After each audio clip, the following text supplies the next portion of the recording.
Hey, it's your girl Kellia from Black Girl Happy Planner.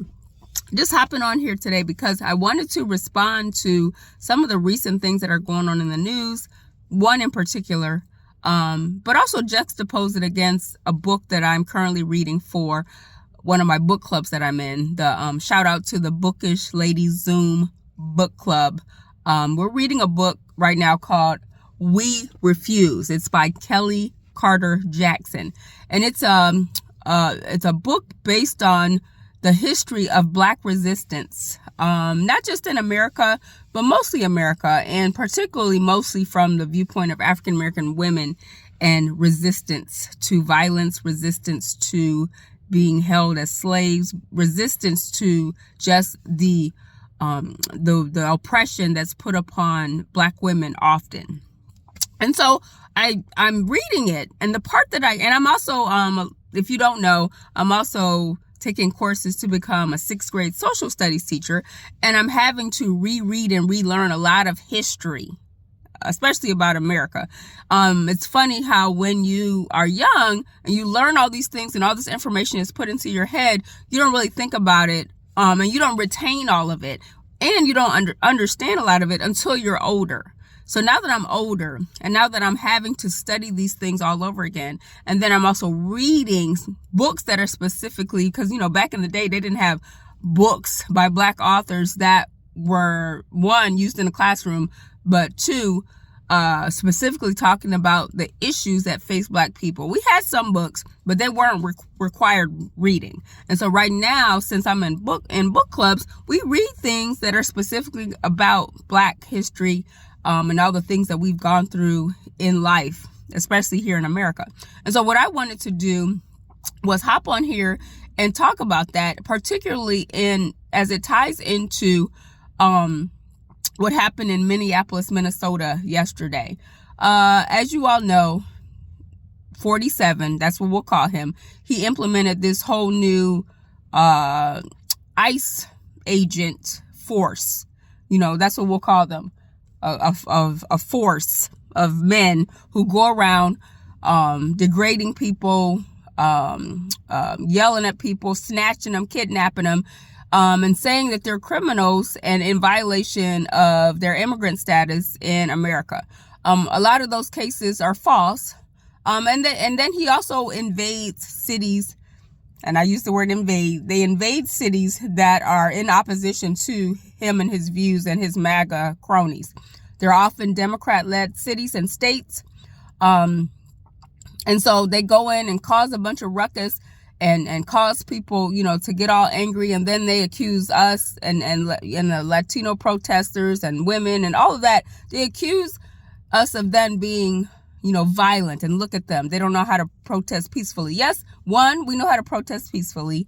And two, you really, have no right to do that. Like, if you would handle immigration properly and do it the way it's supposed to be done, then you would not have to come into cities all rogue and snatching people up, much like you are a slave catcher. And I use the word slave catcher because as I'm reading this book called We Refuse, the portion of the book that I'm on now talks specifically about the Fugitive Slave Act that was written and put into place in 1850. And the reason I bring that up is because in light of the recent situation that just happened yesterday, we just started 2026. We're only 8 days into 2026, and ICE has caused another ruckus. I don't even know who they were after, but a lady apparently drove, they thought she was blocking them from getting to whoever they needed to get to. She was protecting her friends, and she was trying to move her car out of the way. And this is what I'll say about that. She was trying to move her car out of the way. ICE officers tried to block her from moving her car. You asked me to move my car. I'm about to move it. And instead of you letting me go, instead of you getting out the way, ICE officer, you end up shooting her. That was not justified in any way, form, or fashion. Not justified. Anywho, I won't spend a lot of time on that. But I hope they find him guilty of murder. Put him on trial and you murdered that woman unnecessarily, unlawfully. There was nothing lawful about what you did. You should have got out the way. It was a car. We tell kids, if you see a moving car, get out the way, right? Get out the way. So you should have gotten yourself out of the way of her car driving, a moving car. Anywho, to bring it back to what I'm reading. So in the book, We Refuse, the part I'm reading specifically talks about when slavery was over. Emancipation Proclamation had already been written and put into place. The Civil War had already happened. And slavery was over for all intents and purposes. Was it over? It may not have been over yet, but it was over in the North. Let's just say that. Let me not make up facts, because I don't think it was fully over yet. It was not fully over. But the North did not allow slavery. The northern states. So if you know that, that's why there's such a contention between North and South, because the North, which was the Union, where the Union forces and soldiers came from, they were in opposition to slavery. The North and Canada were in opposition to slavery. And so anyone living in the North, if you were black, you were considered free. So what white politicians did to allow slave holders to recoup their wealth, and they fed into capitalism, because let's be clear, slavery was very much capitalism, oppression and capitalism tied together. Oppression of a people and capitalism, because they had free labor. So let's be clear. Let's open the picture, make it a big picture on this. So they were trying to recoup their money. So the Fugitive Slave Act was enacted so that they could go into northern states. They knew northern states were anti-slavery. So they could go into northern states and recoup their property, which were the slaves, the human beings that were free in the North. So back, let's fast forward from 1850. No, let's stay in 1850. Because what they did, if you think about it in juxtaposition to ICE, they recruited white people in the North, white men specifically, to become deputies to help capture these so-called fugitive slaves, people that escaped. Also, people that were not enslaved could be susceptible to being pushed back into slavery. Now, I need to look up the movie 12 Years a Slave, which was based on a true story. And I need to look to see when the Fugitive Slave Act had been enacted, and if that impacted why that man who was free, who was a slave at one point, who was freed and then forced back into slavery by a white man, and for 12 years. I need to look back into that story to see if it ties in with the Fugitive Slave Act. Anywho, off point. But 1850 Fugitive Slave Act, they recruited white men to help find the runaway slaves, okay? Or bring black people back into slavery who were not slaves in the first place. Fast forward to 2025 and 2026. The implementation of this ICE force, this ICE agent, task force. Men who are armed with guns and bullets and masks, just like the, people who did back in the day during the Fugitive Slave Act, who were legit, some of them police officers and things like that. Fast forward to now, they go into these cities. They've been deputized to be able to capture immigrants who are supposedly living here illegally, supposedly. And it's normally just based on the fact that you might look Latino or you have an accent.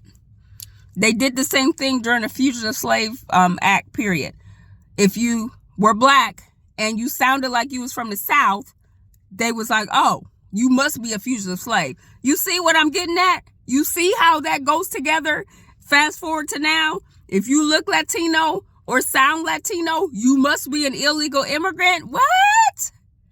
But in the case of this woman that got shot, she was white.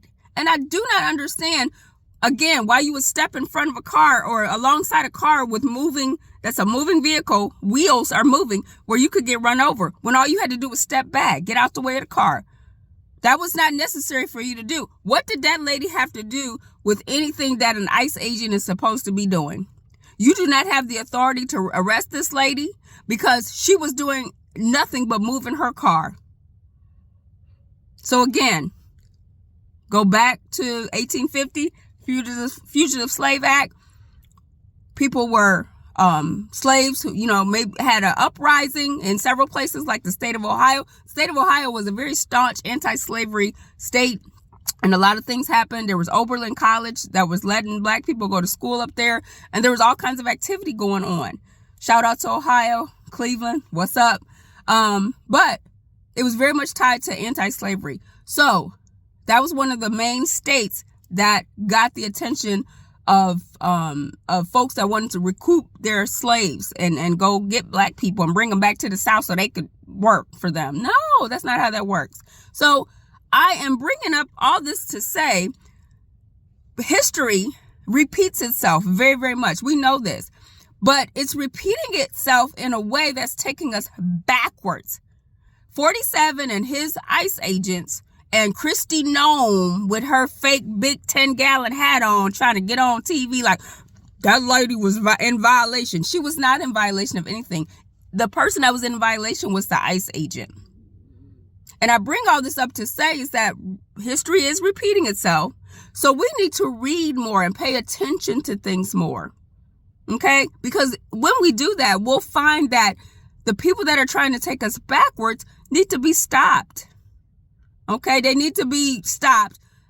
We need to bring facts to the forefront and let people understand how history works and how the future is going to work.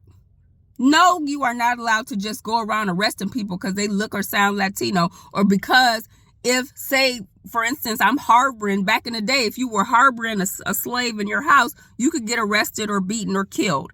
Fast forward to today, if you're trying to help folks escape being arrested by ICE, you could be arrested, tortured, kidnapped, or unfortunately in this case, killed. So I'm just saying, I know it's rambling a little, but I'm trying to connect the dots on history, because as I was reading that book, I was like, dang, that just happened yesterday, literally yesterday. Okay, look it up. Fugitive Slave Act 1850. Look it up, because it will open your eyes to what is going on now. And the book we're reading in my book club is called We Refuse. So I highly recommend it. I read it in doses because I cannot read a lot of that all at once because I would just be mad all day. So I read it like 15 and 30 minutes at a time so that I can digest the information and share it with others if necessary. All right. We Refuse by Kelly Carter Jackson. Shout out to you, ma'am. I'm going to try to tag you here, but if I don't, shout out to you. All right. Thank you very, very much. Thank you for listening. Make sure you subscribe to @Black Girl Happy Planner, and peace.